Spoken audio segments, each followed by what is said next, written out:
Hello friends, good morning. तो साथियों, आज है 5 मार्च और 5 मार्च 2021 के सारे इंपॉर्टेंट करंट अफेयर्स को देखेंगे। और साथियों, केवल क्वेश्चन को ही नहीं, क्योंकि रटना नहीं है, समझना भी है ना। इसीलिए सारे क्वेश्चंस के एक्स्ट्रा फैक्ट्स भी जानेंगे, सारे क्वेश्चन के इंपॉर्टेंट फैक्ट्स भी जानेंगे। ठीक है, तो फटाफट से वीडियो को कर दीजिए लाइक, शेयर कर दीजिए। नए साथी अगर कोई भी है तो डेली क्लासेस कराते हैं, चैनल सब्सक्राइब करके बेल आइकन ऑन कर लेना। चलिए फिर देखते हैं क्वेश्चंस क्या है साथियों। ये रहा स्क्रीन पर आपका पहला क्वेश्चन, देखो। तो साथियों, सुगम्य भारत ऐप निम्न में से किससे संबंधित है? सुगम्य भारत ऐप निम्न में से किससे संबंधित है? पहला क्वेश्चन आपके स्क्रीन पर। तो देखो, सुगम्य भारत ऐप निम्न में से किससे संबंधित है? तो ध्यान दीजिए, सभी इंपॉर्टेंट क्वेश्चन है। तो साथियों, करेक्ट आंसर आ जाएगा ऑप्शन नंबर डी, सुगम्यता और पहुंच में वृद्धि से। अब इस क्वेश्चन के एक्स्ट्रा फैक्ट्स को जानेंगे। तो देखो, सामाजिक न्याय और आधिकारिकता मंत्रालय द्वारा शुरू किया जाने वाला सुगम्य भारत ऐप सरकार तक पहुंचाने के लिए, ठीक है, लोगों की संवेदनशीलता और पहुंच बढ़ाने से जुड़ा है। देखिए, क्राउड सोर्सिंग देखो, क्राउड सोर्सिंग मोबाइल एप्लीकेशन सुगम्य भारत अभियान के 3 स्तंभों निर्मित वातावरण, परिवहन क्षेत्र तथा देश में आईआईटी इकोसिस्टम के प्रति संवेदी बनाने तथा पहुंच बढ़ाने के लिए एक साधन है। देखिए साथियों, पंजीकृत यूजर सुगम्यता से संबंधित विषयों को उठा सकते हैं। एप्लीकेशन में केवल कोविड से जुड़े मुद्दों को हल करने के लिए दिव्यांगजन के लिए एक विशेष सुविधा मंत्रालय एक्सेस द फोटो डाइजेस्ट नामक एक पुस्तिका भी जारी करेगा। आगे देखिए क्वेश्चन नंबर 2। तो साथियों देखना, वीर चिलाराय किस राज्य के कोच राजवंश के एक शाही राजवंश जनरल थे? इंपॉर्टेंट क्वेश्चन है। वीर चिलाराय किस राज्य के कोच राजवंश के एक शाही राजवंश जनरल थे? तो साथियों, याद रखना है आपको, असम राज्य के। असम करेक्ट आएगा option number B. Extra facts देख लीजिए। तो देखियो, वीर चिलाराय असम के कोच राजवंश के एक शाही राजवंश जनरल थे और उन्होंने अपने बड़े भाई महाराजा नरनारायण के महान साम्राज्य के क्षेत्र को बढ़ाने में महत्वपूर्ण भूमिका निभाई थी। देखो, वीर चिलाराय को असम के पतंग राजकुमार और शुक्ला ध्वज के रूप में भी जाना जाता है। याद रखना, असम के लोग हर साल 27 फरवरी को महान असमिया जनरल के वीर और साहसी कार्यों का सम्मान करने के लिए वीर चिलाराय दिवस के रूप में मनाते हैं। देखो, वीर चिलाराय महाराज विश्व सिंह के पुत्र थे, जो कोच राजवंश के संस्थापक शासक थे। याद रखना, अभी हाल ही में इसका साथियों वीर चिलाराय दिवस मनाया गया, तो इसीलिए ये जो है खबरों में था। याद रखना। देखो, किसे संयुक्त राष्ट्र पर्यावरण कार्यक्रम का सहायक महासचिव एवं प्रमुख नियुक्त किया गया है? देखो, इंपॉर्टेंट क्वेश्चन है, तो याद रखिए ऑप्शन नंबर बी करेक्ट आएगा, लिगिया। देखो, Noronha option number B correct आ गया, देख लीजिए साथियों, इंपॉर्टेंट क्वेश्चन है। देखिए, संयुक्त राष्ट्र प्रमुख एंटोनियो गुटेरेस ने, देखो एंटोनियो गुटेरेस ने प्रमुख भारतीय अर्थशास्त्री लिगिया नोरोन्हा को महासचिव, माफ करें यार, देखो सहायक महासचिव और संयुक्त राष्ट्र पर्यावरण कार्यक्रम के न्यूयॉर्क स्थित कार्यालय के प्रमुख के रूप में नियुक्त किया है। देखो, लिगिया नोरोन्हा भारतीय अर्थशास्त्री और पूर्व सहायक महासचिव सत्या त्रिपाठी का स्थान लेंगी। वह गोवा की पहली व्यक्ति हैं जिन्होंने प्रतिष्ठित पद से नवाजा गया है। संयुक्त राष्ट्र पर्यावरण कार्यक्रम के बारे में देखो, तो इस संगठन का मुख्यालय कहाँ है? तो नैरोबी, केनिया में। और वर्तमान में इसके कार्यकारी निर्देशक कौन है? तो इंगर एंडरसन। याद रखना, इंगर एंडरसन। आगे देखिए साथियों, किसने महिलाओं के 53 किलोग्राम वर्ग में स्वर्ण पदक जीता? तो साथियों याद रखना, विनेश फोगट ने। ऑप्शन नंबर बी करेक्ट आएगा। देखो, भारतीय पहलवान विनेश फोगट ने महिलाओं के 53 किलोग्राम वर्ग में स्वर्ण पदक जीता।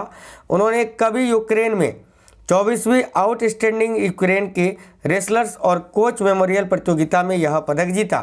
देखो, इस स्पर्धा में भारतीय पहलवान विनेश फोगट ने विश्व के 7वें नंबर की खिलाड़ी बेलारूस की बेनेसा, ठीक है, कलादजिंस्किया को फाइनल मैच में हराया। वह एकमात्र भारतीय महिला पहलवान है जिन्होंने टोक्यो खेलों के लिए क्वालिफाई किया है। याद रखना, ठीक है। तो विश्व नागरिक सुरक्षा दिवस किस तिथि को मनाया जाता है? तो साथियों याद रखना 1 मार्च को, ठीक है, विश्व नागरिक सुरक्षा दिवस 1 मार्च को मनाया जाता है। विश्व वन्यजीव दिवस ये 3 मार्च को मनाया जाता है, याद रखना। देखिए विश्व नागरिक सुरक्षा दिवस 2021 का विषय, ठीक है, देखो स्ट्रॉन्ग सिविल प्रोटेक्शन टू, ठीक है, देखो प्रिजर्व द नेशनल इकोनॉमी है और प्रत्येक वर्ष 1 मार्च को विश्व नागरिक सुरक्षा दिवस मनाया जाता है, ठीक है। देखो यह दिन नागरिक सुरक्षा के महत्व को सम्मान और रेखांकित करना है और जागरूकता बढ़ाने और नागरिक सुरक्षा की आवश्यकता पर ध्यान देने का प्रयास करता है। देखो विश्व नागरिक सुरक्षा दिवस 2021 अंतर्राष्ट्रीय नागरिक संरक्षण अपना अंतर्राष्ट्रीय नागरिक रक्षा संगठन की स्थापना के 90वें वर्ष का प्रतीक है। साथियों अंतर्राष्ट्रीय नागरिक सुरक्षा संगठन के बारे में देखो तो यह एक अंतर सरकारी संगठन है जिसकी स्थापना 1931 में पेरिस फ्रांस में जॉर्ज सेंट पॉल द्वारा की गई थी। देखो संगठन का मुख्यालय वर्तमान में जिनेवा में है। जिनेवा कहाँ है? तो स्विट्जरलैंड में, याद रखना। हाल ही में नियुक्त संसद टीवी के पहले मुख्य कार्यकारी अधिकारी का नाम क्या है? तो देखिए हाल ही में नियुक्त संसद टीवी के पहले मुख्य कार्यकारी अधिकारी का नाम क्या है? तो साथियों याद आपको रखना है रवि कपूर। रवि कपूर करेक्ट आएगा, ऑप्शन नंबर बी। देखो इंपॉर्टेंट फैक्ट्स। तो साथियों सेवानिवृत्ति IAS, ठीक है, IAS अधिकारी रवि कपूर को 1 वर्ष की अवधि के लिए या अगले आदेश तक जो भी पहले हो मुख्य कार्यकारी अधिकारी के रूप में नियुक्त किया गया है। केंद्र सरकार ने, साथियों देखना, देखो केंद्र सरकार ने संसद के 2 सदनों अर्थात राज्यसभा टीवी और लोकसभा टीवी को मर्ज करके संसद टीवी बनाया है। देखो संसद टीवी के अंडर सेक्रेटरी सुनील मिनोचा हैं। संसद टीवी के अंडर सेक्रेटरी कौन है? तो सुनील मिनोचा। यह फैसला राज्यसभा के सभापति वेंकैया नायडू और लोकसभा अध्यक्ष ओम बिरला ने लिया, याद रखना। आगे देखिए किस देश ने आर्कटिक जलवायु और पर्यावरण की निगरानी हेतु अपना पहला आर्कटिक उपग्रह लॉन्च किया है? तो साथियों देखना किस देश ने आर्कटिक जलवायु और पर्यावरण की निगरानी हेतु अपना पहला आर्कटिक उपग्रह लॉन्च किया है? तो रूस ने। रूस आपका करेक्ट आएगा। यहाँ एक्स्ट्रा फैक्ट्स देख लेते हैं। तो देखो रूस ने आर्कटिक जलवायु और पर्यावरण की निगरानी के लिए पहला आर्कटिक उपग्रह लॉन्च किया है, ठीक है। देखो रोस्कोसमोस ने सोयुज 2.1B कैरियर रॉकेट को लॉन्च किया है। इस रॉकेट की सहायता से देखो आर्कटिका M उपग्रह को ले जाया गया है। देखो निगरानी प्रणाली में सटीक रूप से कार्य करने के लिए न्यूनतम 2 उपग्रह होंगे। यह उपग्रह आर्कटिक क्षेत्र की जलवायु और पर्यावरण की निगरानी भी करेगा। यह रूस के उत्तरी क्षेत्र में भी 24 घंटे सतत निगरानी प्रदान करेगा। यह उपग्रह पृथ्वी के उत्तरी ध्रुवीय क्षेत्रों और आसपास के क्षेत्रों की चित्रों को हर 15 से 30 मिनट में प्रसारित करेगा, याद रखना। आगे देखिए क्वेश्चन नंबर 8। किसको वर्ष 2021 का साहित्य अकेडमी का मानद फेलो चुना गया है? तो साथियों किसको वर्ष 2021 का साहित्य अकेडमी का मानद फेलो चुना गया है? तो ऑप्शन नंबर डी राइट है, प्रोफेसर बेलचेरू नारायण राव जी को, याद रखना सभी। ऑप्शन नंबर डी करेक्ट आएगा। एक्स्ट्रा फैक्ट्स देख लेते हैं। देखो प्रोफेसर बेलचेरू नारायण राव को हाल ही में 2021 में साहित्य अकेडमी का मानद फेलो चुना गया है और वे साहित्य अकेडमी के मानद महत्व सदस्य बनने वाले 14वें विद्वान हैं। देखो प्रोफेसर बेलचेरू नारायण राव एक प्रतिष्ठित आलोचक, विद्वान, अनुवादक और लेखक हैं। प्रोफेसर नारायण राव को तेलुगु साहित्य में उनके योगदान के लिए सम्मान दिया गया है। साहित्य अकेडमी फेलोशिप के बारे में तो देखिए साहित्य अकेडमी फेलोशिप भारत में साहित्य के क्षेत्र में सर्वोच्च सम्मान है। जिस व्यक्ति को फेलोशिप प्रदान की जाती है उसका चयन साहित्य अकेडमी की सामान्य परिषद द्वारा किया जाता है। देखिए साहित्य अकेडमी के वर्तमान में अध्यक्ष कौन है? तो याद रखना डॉक्टर चंद्रशेखर कंवर, ठीक है। डॉक्टर चंद्रशेखर कंवर ये साहित्य अकेडमी के वर्तमान में अध्यक्ष हैं। साथियों घरे की पहचान चेलिक नाम योजना की शुरुआत किस राज्य द्वारा की गई है? यह भी क्वेश्चन काफ़ी इंपॉर्टेंट है। तो याद रखना उत्तराखंड के द्वारा। उत्तराखंड करेक्ट आएगा। Option number B. Extra facts देखिए उत्तराखंड की राज्य ने घरे की पहचान चेलिक नाम यानी मेरी बेटी मेरा अभियान, ठीक है, मेरी बेटी मेरा अभियान योजना शुरू की है, ठीक है। नैनीताल ने योजना का कुल परिव्यय 42 करोड़ रुपये है। साथियों देखो इसी का अर्थ है ये घरे की पहचान चेलिक नाम यानी मेरी बेटी मेरा अभियान, ठीक है, याद रखना, इसको उत्तराखंड ने शुरू किया है। देखो नैनीताल में योजना का कुल परिव्यय 42 करोड़ रुपये है। यह योजना पहली बार नैनीताल में शुरू की गई थी और भविष्य में पूरे उत्तराखंड राज्य को कवर करने के लिए इसका विस्तार किया जाएगा।